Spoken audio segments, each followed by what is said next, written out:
we were trying to figure out how this can help the community. And the community up there was having a problem with crystal meth, right? And the problem after that was that if they get off of crystal meth, there's nowhere for them to go. So they kind of get back on. So he said, what if we make this into a training place, a safe area, kind of, we can get these people back on their feet and just really focus on the aloha, right? And that's what they did. And he said, long story short, we did that, and our profits went up by like 500% or something like that. Jesus. He said, so when you come up with those two, with leverage and community, then I'll help you.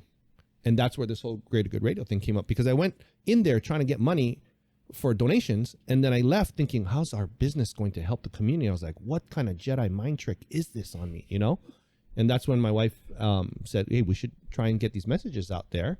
And that's when we had started that podcast. So Dwayne owned the radio station, ESPN 1420. We ended up going on there. And here's the thing. We go in there and we're talking about it. And the general manager at the time tells me, and this is a person that didn't have radio experience. So he basically told me, you guys are not going to be any good at this. So what you need to do is you need to hire Chris Hart to do the interviews and pay him and so on. And he freaked me out about it. I was like, okay, shoot, I'll listen. So I went to go ask Chris, and Chris was like, no, you try first. And if you really need me, then I'll help you out. And I said, okay, shoots, we'll do that. And we never ever had to utilize him after that. But that just goes to show that, you know what, if I listened to that person, then it would have been a completely different, path, it might not have worked. Who knows? So so the interesting thing I'm hearing from these two stories is that, number one, you asked for help, or you asked for, money, you asked for Chris Hart, and you got turned down. Yeah. But in being turned down, they gave you a little bit of advice that you took and turned around and was able to continue that journey. It was more like the GM was telling us we couldn't do it, and Chris was kind of like, nah, just try. Yeah. And then we said, okay, we'll just try, and by just trying, it went well. You know what I mean? Yeah. So sometimes you need a little bit extra push, but I think where this came from was, for as entrepreneurs, we're always trying to show that we can do it.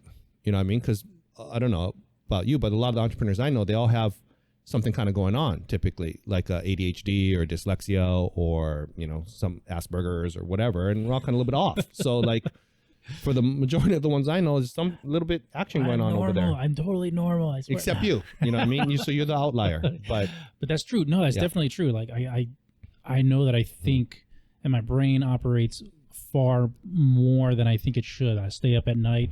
I'm in the shower. Ideas are constantly coming to my mind. And, sometimes I think a lot faster than I can talk, which is sometimes on the podcast why I talk so slow sometimes. It's like my brain is firing off, but I just can't get it into words fast enough. Is that a problem? I mean, it's not a problem. I don't think it's a problem at all. I just think it has a lot. I just come up with a lot of ideas, and I don't think it's necessarily normal, because if it was normal, everybody would be doing it. Well, and I don't think everybody's doing it. Well, maybe everybody, or a lot of people might have ideas. Whether they do something about it is different, right? That's definitely true. Yeah. Whether they're willing to take that mental risk and just go ahead and dive into it and say, hey, screw it, I'm going to do it. I think that there's a lot of people that won't, and then there's some that will, right? Yeah. Some of it is just getting a kick in the butt to start it. I've seen that. Where there are people I've talked to some, coworkers who have, great ideas going, and they've actually dipped their toe into entrepreneurship just a little bit. And I see what they're doing. I'm like, dude, you need to stop working overtime, and you need to put that time and effort into this project that you're doing and start selling stuff, because that's great. And that's a start.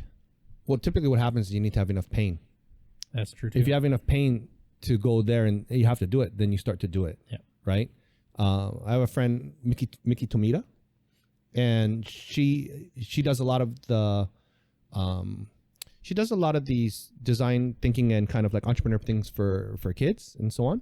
And our kids were in the same thing. And I asked her, hey, is your daughter going to do this next one? Because our kids are going to do it. And she's like, no, my daughter decided she didn't want to do it. I go, what? Why don't you just tell her to do it? She goes, no, I can't. This and that. I go, I give my kids a choice. They can either, one, choose to do it on their own, or two, I make you. And they're like, that's not a choice. She goes, oh, you voluntold them. And I said, voluntold. I'm going to steal that. That's great. Yeah, I voluntold them. And that's what the universe tends to do to us when we are off track or so on, right? We get voluntold. And it usually